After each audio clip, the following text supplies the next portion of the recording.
டெல்லியில வந்துட்டு ஜிராம்ஜிக்கு எதிராக காங்கிரஸ் கூட்டம் போறாங்க. இது மத்திய அரசு எவ்வளவு வரைக்கும் தாக்கத்தை ஏற்படுத்திருக்காங்க?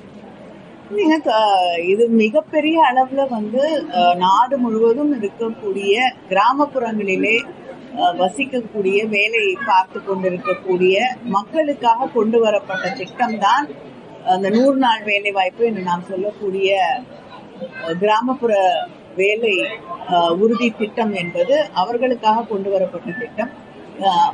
இந்த பிஜேபி ஆட்சி பொறுப்பை ஏற்றுக்கொண்ட பிறகு அவங்களுக்கு இந்த 100 நாள் வேலை அப்படிங்கறதே நாடு முழுவதும் இருக்கக்கூடிய கிராமப்புற மக்களுக்கு உறுதி செய்யப்படவில்லை. 40 நாள் வேலைங்கிறதே அதிகபட்சமாகத்தான் வழங்கப்பட்டு இருக்கக்கூடிய ஒரு சூழல்ல இன்னைக்கு இவ்வளவு மாற்றங்கள் அதில் கொண்டு வரப்பட்டிருக்கு. பெயர் மாற்றம் மட்டும் இல்லை, இவ்வளவு மாற்றங்கள். ஒரு மாநில அரசாங்கத்துக்கிட்ட எத்தனை பேருக்கு வேலை கொடுக்கலாம் என்று இருந்த அந்த உரிமை கூட பறிக்கப்பட்டிருக்கு.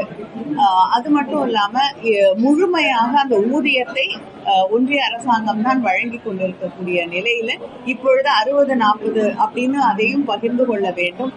அவங்க நிர்ணயிக்கக்கூடிய நபர்களுக்கு எண்ணிக்கையில தான் வேலை கொடுக்க முடியும். அதை தாண்டி வேலை கொடுக்கும் பொழுது அந்த வலுவையும் மாநில அரசாங்கமே ஏற்றுக்கொள்ள வேண்டும் என்று இந்த திட்டத்தையே முடித்து விடுவதற்காக, தடுத்து நிறுத்துவதற்காக செய்யப்பட்டிருக்கக்கூடிய மாற்றங்களாகத்தான் நாம் இதை பார்க்க முடிகிறது. அதனால நிச்சயமாக கிராமப்புறங்களில் இருக்கக்கூடிய மக்களுடைய பொருளாதாரத்தை மிகப்பெரிய அளவிலே பாதிக்கக்கூடிய ஒரு சூழலை நாடு முழுவதுமே இது உருவாக்கும்.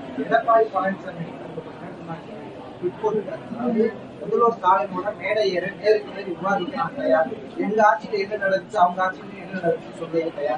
எங்க ஆட்சியில இருக்கிற திட்டத்தை தான் நீங்க ஸ்டிக்கர் ஒட்டி ஓபன் பண்றீங்க. 5% திட்டத்தை மட்டும் குறை சொல்றீங்க அப்படின்னு பல்வேறு போட்டுருக்காங்க. இல்லைங்க, ஸ்டிக்கர் ஒட்டினவங்க யாரு அப்படின்னு நமக்கு நல்லா தெரியும்.